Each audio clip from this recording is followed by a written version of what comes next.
Today we find out what's on the agenda for tonight's Town Council meeting on this episode of Barnstable Today. It's Thursday, February 25th, 2016. I'm Sarah Mantle.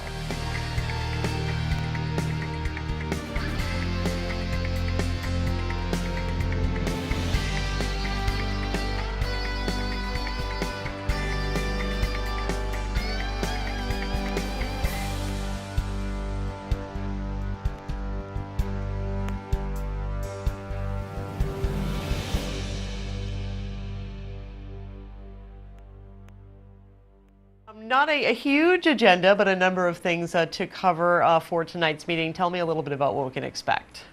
Well, we do have a presentation by the Youth Commission. They'll be giving an annual report tonight. They have a summit coming up, their second annual summit, and I know that they're interested in highlighting what's going to be presented at the Youth Summit. So they'll be before council.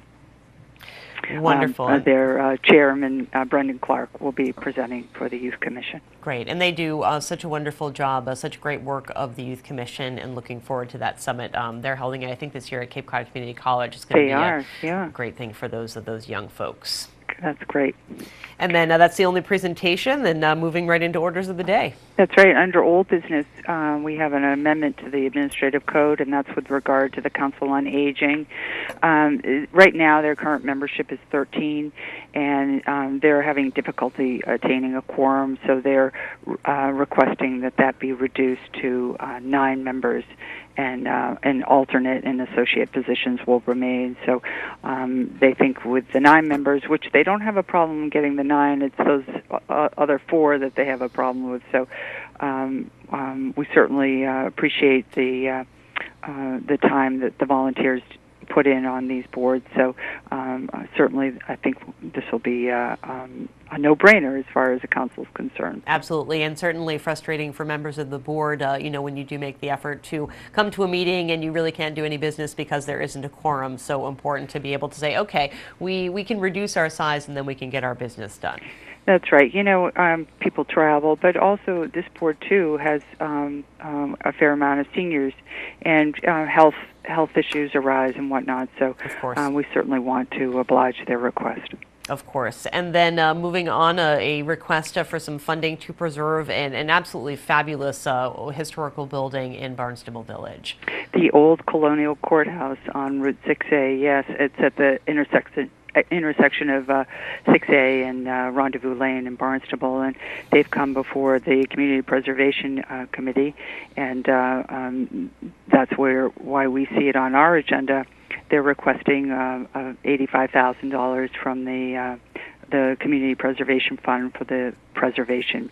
They're looking at the roof and foundation and porch and whatnot, but I understand too that this is somewhat contingent on a mass cultural grant, a matching grant.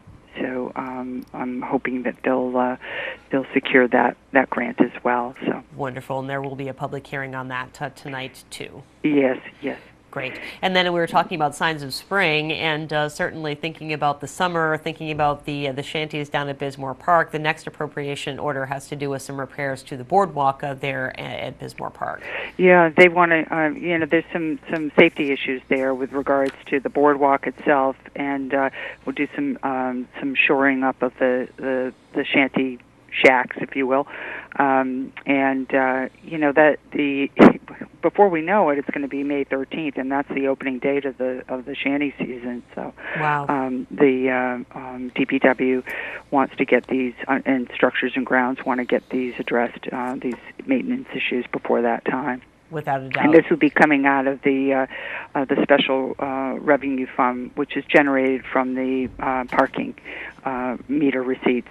Great down there, but it's a very busy place in the summertime down there. It is, Park. Yeah. Absolutely. So that's it for old business, and there's 4 items under new business, starting with consumer affairs fee schedule changes. That's right. There are, at the request of Richard Scally and Elizabeth Hartgrove, they are putting forth some updates and revisions to the schedule of fees with regards to the parking fines, to weights and measures, and license licenses, and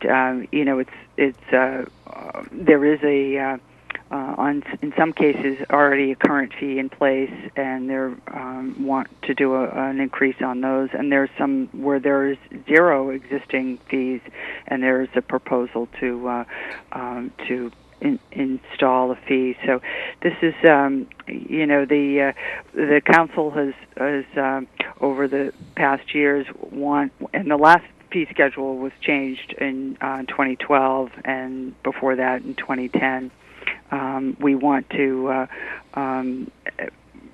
try to bring the fees in line so we have 100% cost recovery. I don't think that's going to be attainable.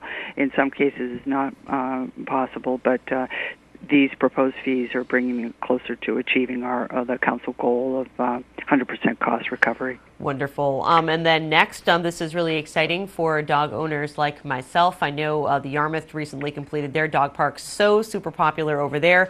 And this next grant will help pave the way to bring a dog park to Barnstable. Yes, that's right. This is coming from a grant from the Stanton Foundation, and this is for to procure the landscape architectural services for the design and cost estimating, and I guess it's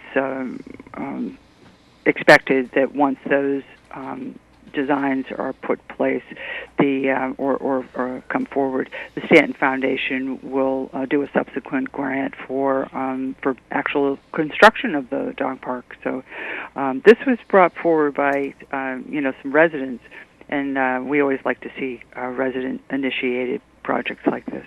Absolutely. And then just two more small items under new business.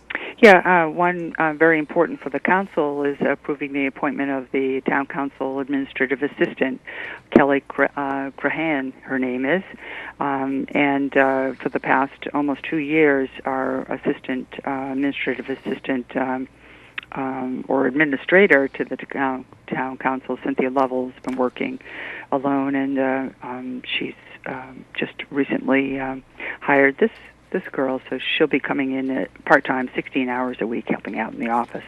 Wonderful. So we'll look forward to that. I know, there's so much work involved that Cindy does, so I'm sure she's going to be really grateful to have a hand. Yeah, helping with minutes of all of our the town council committees, and there's a lot to do. And Cindy has done so much by herself, so it's time for her to have a little relief. So indeed. And then the final one, a tax financing agreement, and I believe this is in dealing with the new hotel that's being built by the Cape Cod Mall. That's right. Where the old Days Inn is, it's being turned into a Fairfield. Fairfield Marriott, I think, is what it is. And the Tax Increment Financing Committee, and this is a committee of some council members.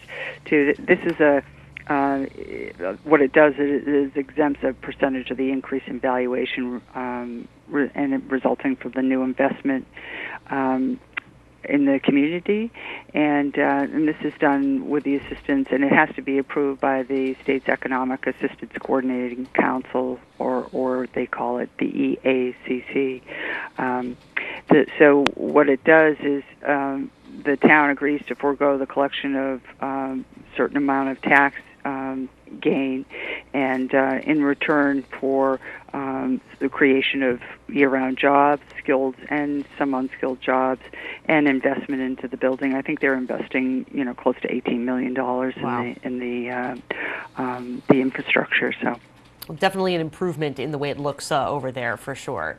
Yeah, what it is, it's this type of agreement. It's it achieves a goal of having the business locate within the town, and so it works for the town, and it works for the local business as well.